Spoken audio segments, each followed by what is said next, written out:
Welcome to How We Belong, the podcast exploring what finding a sense of belonging in community and connection looks and feels like in our modern world.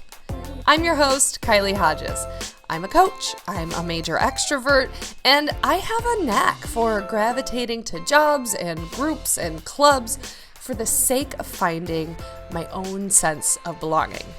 I suppose you could say I'm a connection junkie, but I've been that way since birth. And as I said in the trailer, this is an interview podcast, but I wanted to spend the first episode with just you and me. For selfish reasons, it's fun, and because I think it's appropriate to orient ourselves a little bit.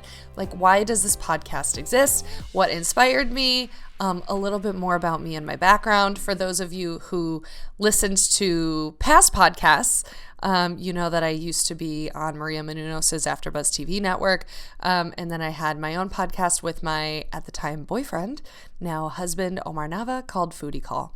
And this podcast is none of those things. It is not a pop culture podcast, and it's not a comedy podcast about food. This is an interview series where it is a combination of Q&A, conversational topics, and just getting to know someone from their perspective of what belonging looks like on the specific topic that we're speaking about. So, I wanted to also give a little more context about why this topic of belonging for a whole podcast, what inspired me around it. So, I thought I would share a good place to start is many of you know I love comedy. I married a comedian, and I met Omar, my husband, at a comedy show. So having fun, being silly is part of my love language. That also informs what I like to read. And lately I've been on a kick of reading celebrity memoirs, but I tend to focus on either pop stars who raised me, like Britney Spears, or comedians, and specifically female comedians. And if you don't know who the comedian Maria Bamford is, stop what you're doing. Well, maybe listen to the rest of this podcast and then stop what you're doing and go listen to her. She is an absolute delight, one of my favorites. She released a memoir back in, I think it was 2023. It might be 2022. And it's called Sure, I'll Join Your Cult, a memoir of mental illness and the quest to belong anywhere. And I mean, that title speaks to me for so many reasons. The whole book is, each chapter is laying out a different thing, a different group that she joined to help her. She doesn't really position it as much about finding a sense of belonging as she is trying to cure some sort of thing that's wrong with her. She has a lot of self-deprecating humor. There's actually nothing wrong with her, but the focus is so much more about mental illness. So, you know, she's sober, so she talks about the 12 Steps program, and then she's gotten into a lot of financial debt. There's a whole chapter about Debtors Anonymous and Overeaters Anonymous. She's been in a lot of anonymouses. And so the book shares a story about her interactions with the people that she's met and what's become of herself in all of these groups that she's belonged in. And I listened to the audio version because she's got a great voice, and usually the audiobooks of comedians are extra fun. But she said something in one of the early chapters, and it actually made me say out loud, that's not true.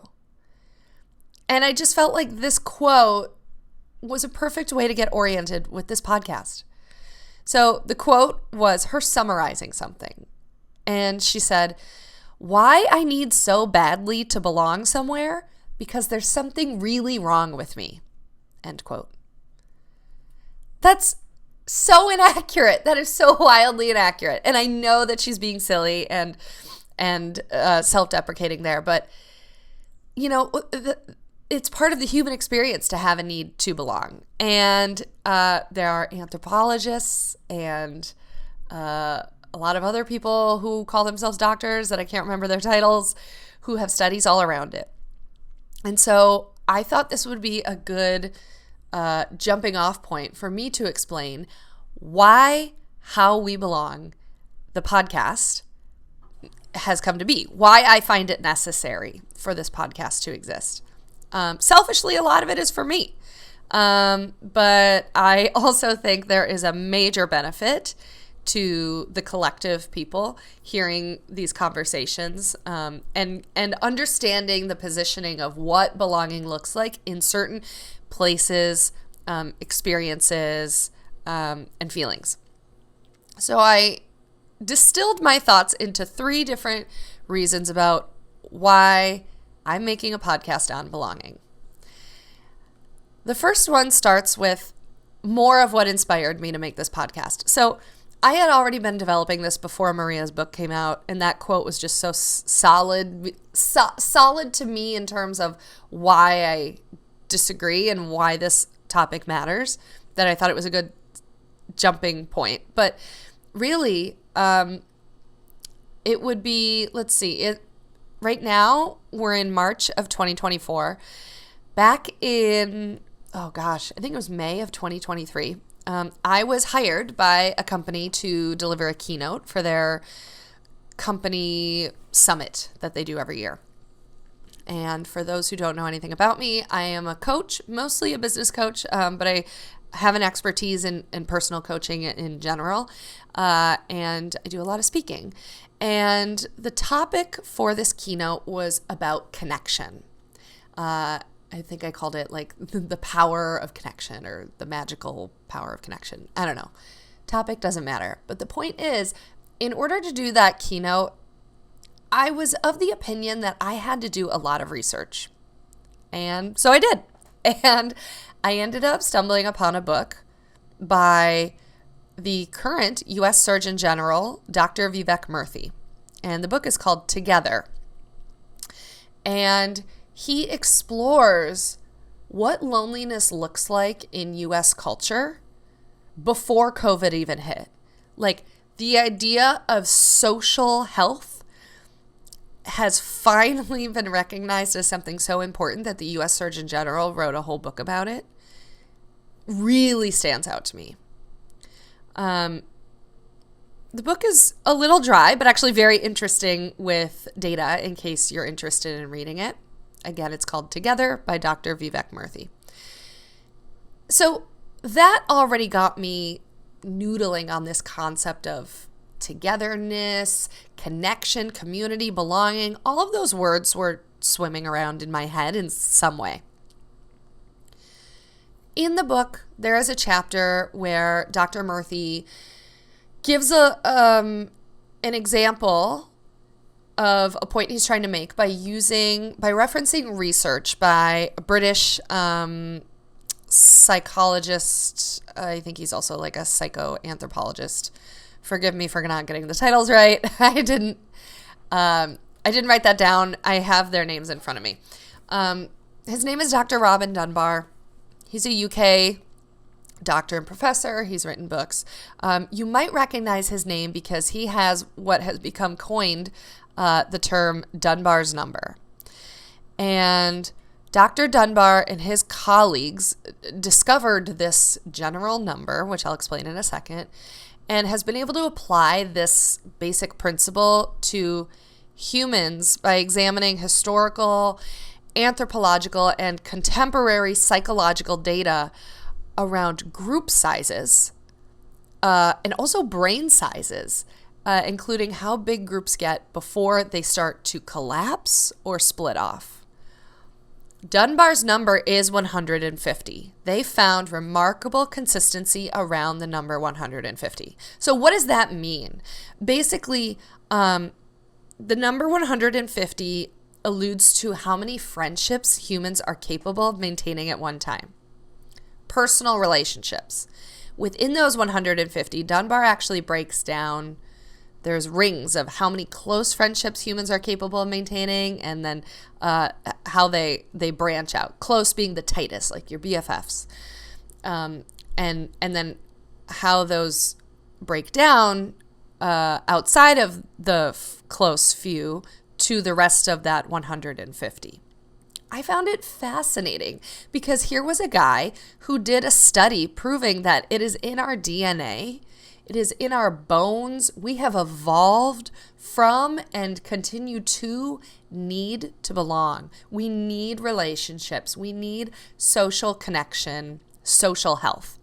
I have so acutely felt this since I was a little girl, and I've never really had the words to articulate it until I started reading about people who've studied it in primates and also humans, and have the data to prove that it's a thing and that it greatly matters. Also in, I believe it was May of 2023, so right when I was writing the keynote on connection, the U.S. Surgeon General, Dr. Vivek Murthy, released a public, made a declaration on behalf of the U.S. Department of Health that just the United States, but I'm sure this extends beyond it, the United States is experiencing a loneliness epidemic. His book has data proving it, but that book came out, I think, in 2019. So just imagine if we were living in a society experiencing major loneliness at epidemic levels. Imagine what the COVID pandemic did. Spoiler alert, it didn't help. It just exasperated the gap that we're feeling in terms of our relationships and our friendships and our sense of belonging, et cetera, et cetera. So all of that data that came to me when writing that keynote, it just blew me away. It felt so validating because I just had an instinct, a gut instinct that, like, am I crazy, or does our world feel like it's hurting us and our mental health by driving us apart? Like, yes, I'm so grateful for Zoom and the things that it did for us during the pandemic, but also, like, now that I run a business, an online business, pretty much the only way to make money in the coaching world is to be online. That is wildly lonely and isolating and hard. And for someone like me who does better on group projects than personal work, it has made building my business 1,000 times harder than it needs to be.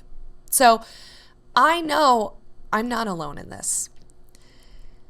The second point about why did I choose a topic like belonging to make a podcast about was that I started to feel acutely aware of my lack of sense of belonging in my life before COVID hit, but it really felt like the finger was on the bruise once the pandemic hit. I am in my mid-30s. I don't actually care if you guys know how old I am. I just think it's funny how people really care about saying how old they are. I'm 34. A lot of my friends are a few years older than me. I've always gravitated to being the youngest one in the group and having older friends. And so because of that, my friends have been hitting life stages a little before me. And I've usually always been ready for that. In high school, I was ready for college by sophomore year. I was ready. By college, I was ready for the working world by junior year. Like, I could just feel it. By the time graduation came, I was checked out. So I've always felt those growing pains of being ready for the next leap in a really positive way.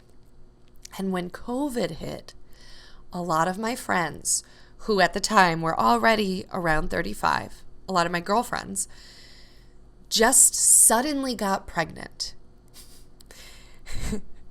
Now, when I say suddenly, I mean it felt suddenly to me. A lot of them had been planning it in some way or trying or used the massive societal and work and life change of the pandemic to expedite the process of getting pregnant. And I'm not proud of saying this, but I felt really victimized by that. I felt so victimized that my girls, my girlfriends, who we tell each other everything,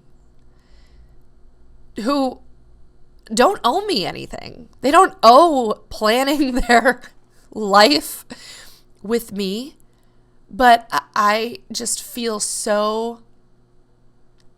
I felt so deeply loyal and ingrained in my girlfriends' lives based on how much I share with them that I really was so startled when I had a lot of friends all get pregnant in a 1-year period.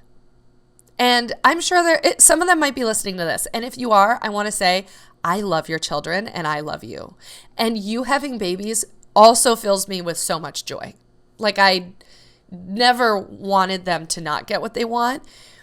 But this was a moment, and I will say I am a Leo, and I know Leos are known for thinking the world revolves around us. And I think that this might be a moment of that. But I felt very disconnected from my friends when I would get this surprising and wonderful news. I wasn't prepared for it because the good times are great with my girlfriends when they don't have kids. You know, they're around. They want to party. They want to go out. I didn't feel caught up to them with the life change the way I had in the past. The way by the time I was a sophomore in high school, I was ready for college and I had friends who were already going off to college. I felt ready to join them. But here, when COVID hit, I did not feel ready to join them. In fact, I felt victimized. At my lowest, I felt like, why is everybody doing this to me? When these people have babies, they're not going to be my friend anymore. I was also still discovering if I even wanted kids or not. I can have a whole episode about this, but I really felt very conflicted for honestly, up until last summer, until summer of 2023, I wasn't sure if I wanted kids at all. And it was all about me. It was all about, was I good enough? Am I capable? Blah, blah, blah. For those of you who know me personally or follow me on social, you know I've clearly changed my mind about that because I actually got pregnant in the end of 2023. And we ended up losing that pregnancy, and I'm okay.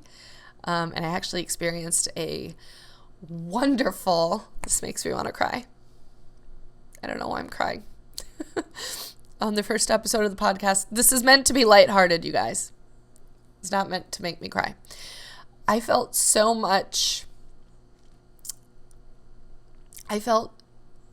like a big collective girlfriend hug when I shared that I was pregnant and when I shared that I lost the pregnancy.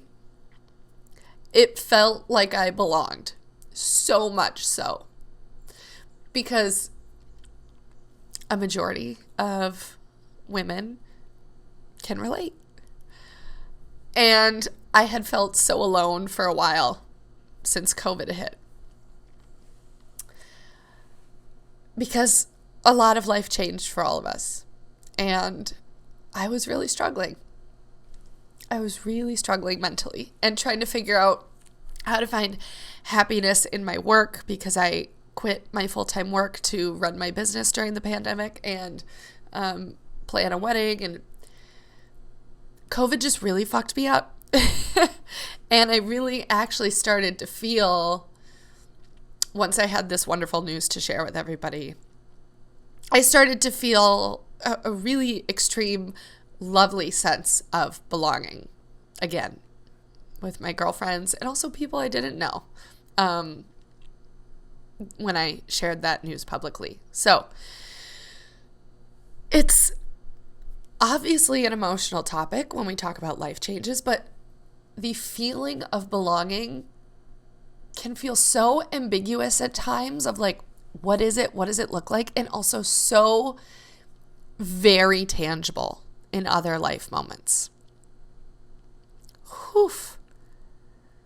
So that's a second reason why I decided to create this podcast. I felt the tide turn so abruptly when I went through that, 10-week period of being pregnant and losing the pregnancy. Maybe someday I'll talk about if you guys even care. I can talk about what it is that had me changing my feelings about wanting to have kids. So that's the second reason why there was just so many life changes since COVID. And, you know, we've joked about the before times and when is life going to come back to normal. But the truth is the old life we knew before COVID is dead. And now we're all individually and collectively rebuilding what normal looks like now. And I think that this conversation has to be a part of it. The third and final reason I decided to create this podcast is my own personal curiosity. I love being in the company of others, and I think everyone that I'm with gives me a unique sense of belonging. I think that's the thrill for me of meeting other people. This is a story I tell in a lot of my keynotes, but my freshman year of college, I went to a school where it was in the state I grew up in, but almost nobody from my high school went to it. And I actually loved that. I was very excited about that because all I wanted was to meet new people. And in fact, I cared more about meeting new people than getting an education for that first year, which was unfortunate for my GPA, but I got it together. And I had a strategy. It didn't seem like a strategy at the time. It was just an idea that I acted on right away. But when I first moved into the dorms, I was like, all right, where are my girlfriends? Where are my future boyfriends? Where are my people? I got to meet them. And so I got a big pad of Post-it notes. And I wrote on every single Post-it note, hi, my name is Kylie. I love to make friends. I live in the dorm Nelson, room 301. Please come by and say hi. And I went through every floor in my building and put that Post-it note on every door in the dorm room and then every door in the dorm room next door. And it was awesome. The first month of college, I had people come into my door all the time, which is a dream come true for an extrovert. Some people want to be left alone. That's not me. I met so many people that way. It was awesome. That's how I ended up meeting my future sorority sisters. That's how I ended up meeting some of my best guy friends and girlfriends, I should clarify. And that story is just so funny to me. Like, even while I was at class, I would come home from class and there would, we had whiteboards on our doors in the dorms. And there would always be a note from someone like, hi, I came to meet Kylie. You left a Post-it note. I'm, Ashley on floor 4. Come say hi. So I was booked and busy because of that strategy. I just shared that story because I think it's just in my bones as a person to want to meet as many people as possible. And I really get a high off of it because every person gives me a different experience. I feel differently with every person because you are a special snowflake. So every interaction with someone is a little different, right? I'm sure you feel that way too. And in the last decade or so of my life as an adult, I started to get into the world of coaching.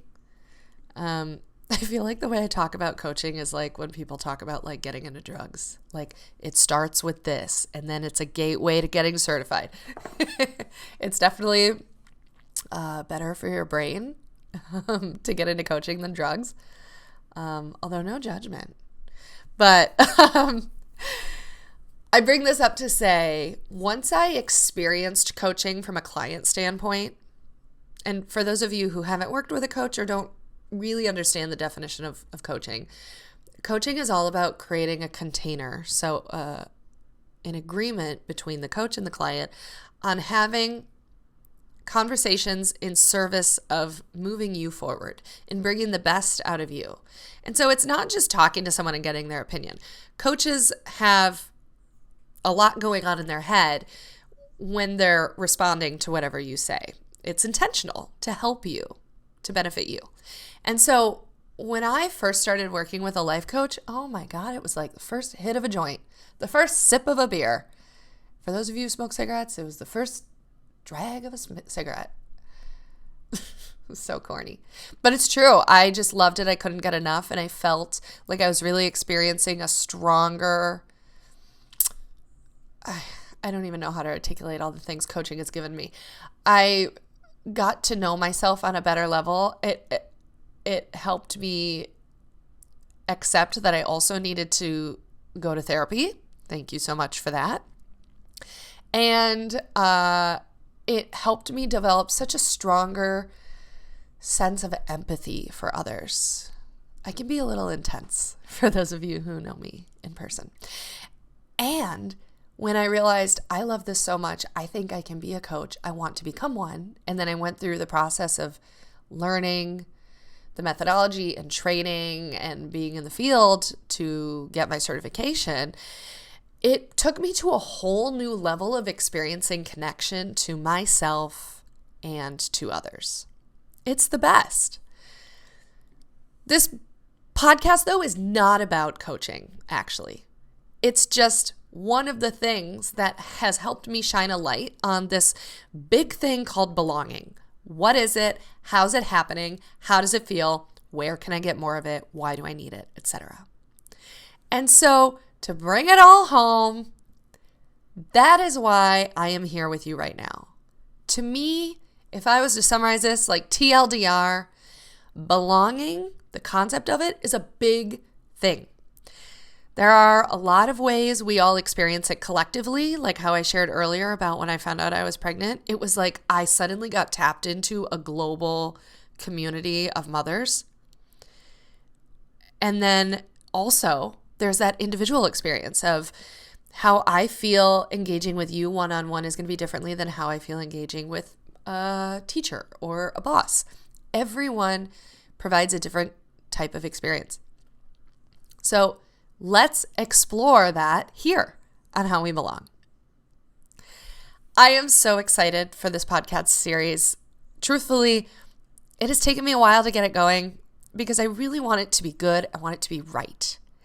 And so I hope that you will help me in terms of making this a great podcast for you by communicating with me what you love, what you don't love, what you want to hear. So if you have any questions, if you want to submit any questions to be addressed on the podcast, if you have topic requests or suggestions of people I should interview, I am all ears. In fact, I highly encourage it. You can communicate with me in a few ways. I'm very easy to find. On all social media platforms, I'm at Kylie Hodges. You can find me on Instagram or LinkedIn. It's at Kylie Hodges on Instagram. DM me with questions, topic requests, or guest pitches. Or send me an email, kylie@kyliehodges.com. And finally, please share this podcast with your friends, subscribe to it, leave a rating or a review. I know everybody says that in podcasts, but they say it for a reason. It helps. It helps with visibility. The more people see this, the more people hear this, the more the conversation becomes a global collective conversation that can give me access to more people and more resources for you here on How We Belong. And finally, I want to thank you so much for being here, for listening, for following along, for even clicking the link when I said click and listen to this thing. Like if you are here listening to this, you did a lot of steps and I'm really, really grateful for it. Podcasting is one of my favorite platforms and I am so, so happy to be back. So in the meantime, I will see you next week on the next episode of How We Belong. Bye. Thank you so much for listening. Have a great day.